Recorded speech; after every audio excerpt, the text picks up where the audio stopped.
In this experiment, we tested the Fresnel equation describing the transmission of p-polarized light. Polarization is an inherent property of light that describes the orientation of its constituent parts. Polarizers can be used to restrain certain orientations of light from passing through, as depicted in the picture on the right. The direction of polarized light can be characterized as S or P polarization.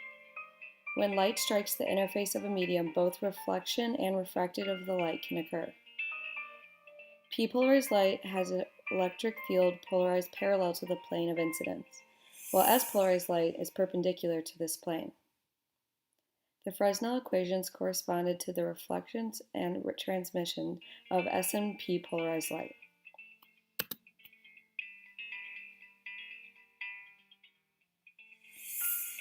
The Fresnel equations describe the ratio of the reflected and transmitted waves' electrical fields to the incident wave's electrical field. The equations show the refraction-reflected intensity of S polarization and P polarization. Due to the conservation of energy, one can find the transmitted intensity by subtracting 1 from the reflected intensity for both S and P polarization. In this experiment, we focused on transmitted P polarization.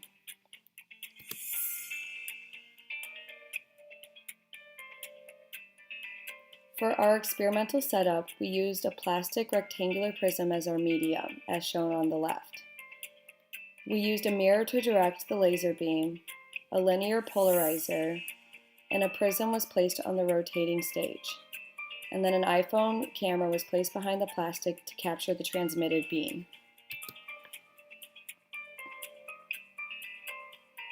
The pictures on the right were taken on the iPhone camera. We then graphed and analyzed these photos using Python to create a graph of percent intensity versus angle. The intensity distribution of the laser is shown. There's a linear relationship between the angle and intensity. Visually, the colors began to digress from the sequence out of order from one curve after 20 degrees. Our p-value and chi-square value are shown.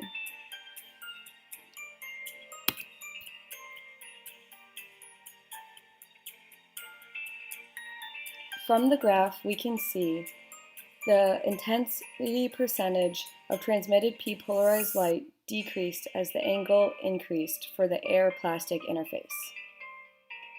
This relationship corresponds to the general trend of the intensity of transmitted p-polarized light as determined by the Fresnel equation.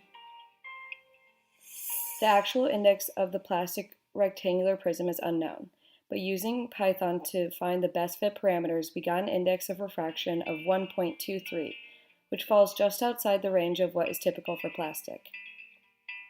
Our high p-value indicates our data is not strong evidence for the Fresnel equation.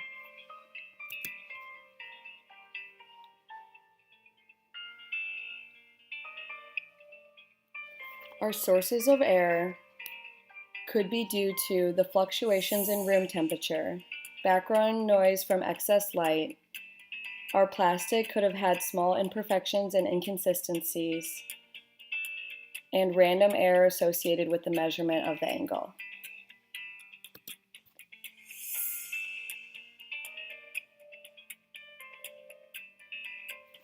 In the end, we got a similar relationship between the percent intensity transmitted of p-polarized light through the plastic predicted by the Fresnel equations.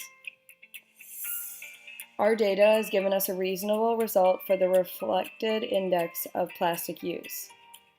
Yet due to the multiple sources of error, our data resulted in a high p-value.